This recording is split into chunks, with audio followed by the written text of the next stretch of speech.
ചർച്ച നടത്തിക്കൊണ്ടിരിക്കെ തങ്ങളുടെ മേൽ ആണവ കേന്ദ്രത്തിലും മറ്റുള്ള ഇടങ്ങളിലും നടത്തിയ ആക്രമണത്തിന് പ്രത്യാക്രമണമായി ഇറാൻ കനത്ത ആക്രമണം നടത്തി ടെല്ലവീവിൽ.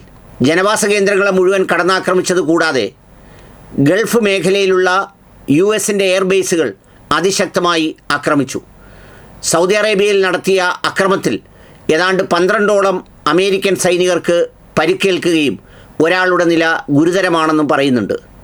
അക്ഷരാർത്ഥത്തിൽ വീണ്ടും ഒരു ചെറിയ മന്ദതയ്ക്ക് ശേഷം ആഞ്ഞടിക്കുന്ന വലിയ യുദ്ധമായി മാറുകയാണ് പശ്ചിമേഷ്യയിൽ.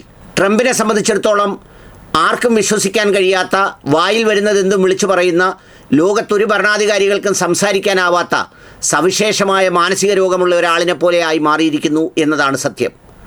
അയാൾ പറയുന്നതൊന്നും ചെയ്യുന്നത് മറ്റൊന്നുമാണ്. ആ പ്രവൃത്തികളാണ് ഇന്ന് ലോകത്തിൻ്റെ തന്നെ വലിയ പ്രശ്നങ്ങളായി മാറിക്കൊണ്ടേയിരിക്കുന്നത്.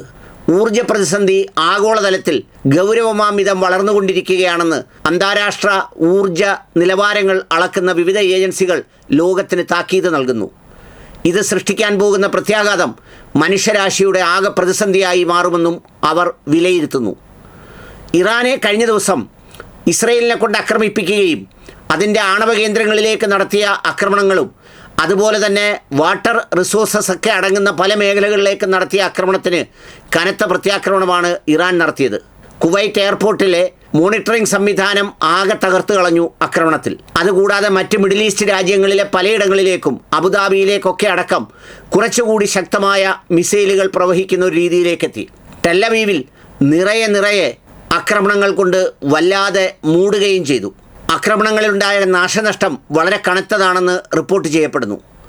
ഏതായാലും യുദ്ധം വളരെ വന്യമായ രീതിയിലേക്ക് നീങ്ങുകയാണ്. ജോർജ് ബുഷ് എന്ന പേരിലുള്ള 10-20ഓളം വിമാനവാഹിനികൾ വഹിക്കുന്ന കപ്പൽ അമേരിക്ക അവിടെ നിന്ന് ഗൾഫിലേക്ക് അയച്ചിട്ടുണ്ട്. നേരത്തെ കൊണ്ടുവന്ന വലിയൊരു കപ്പൽ ക്ലോസറ്റ് പൊട്ടി എന്ന് പറഞ്ഞ് തിരിച്ചു കൊണ്ടുപോയതിന് ശേഷമാണ് ഒരുപാട് ക്ലോസറ്റുകളുള്ള പുതിയ കപ്പൽ കൊണ്ടുവരുന്നത്. ഏതായാലും ചിരിക്കുമ്പോഴും വലിയ വേദനയും പ്രതിസന്ധിയുമാണ് ഗൾഫ് രാജ്യങ്ങളിൽ ഉടലെടുക്കുന്നത് എന്നതാണ് സത്യം.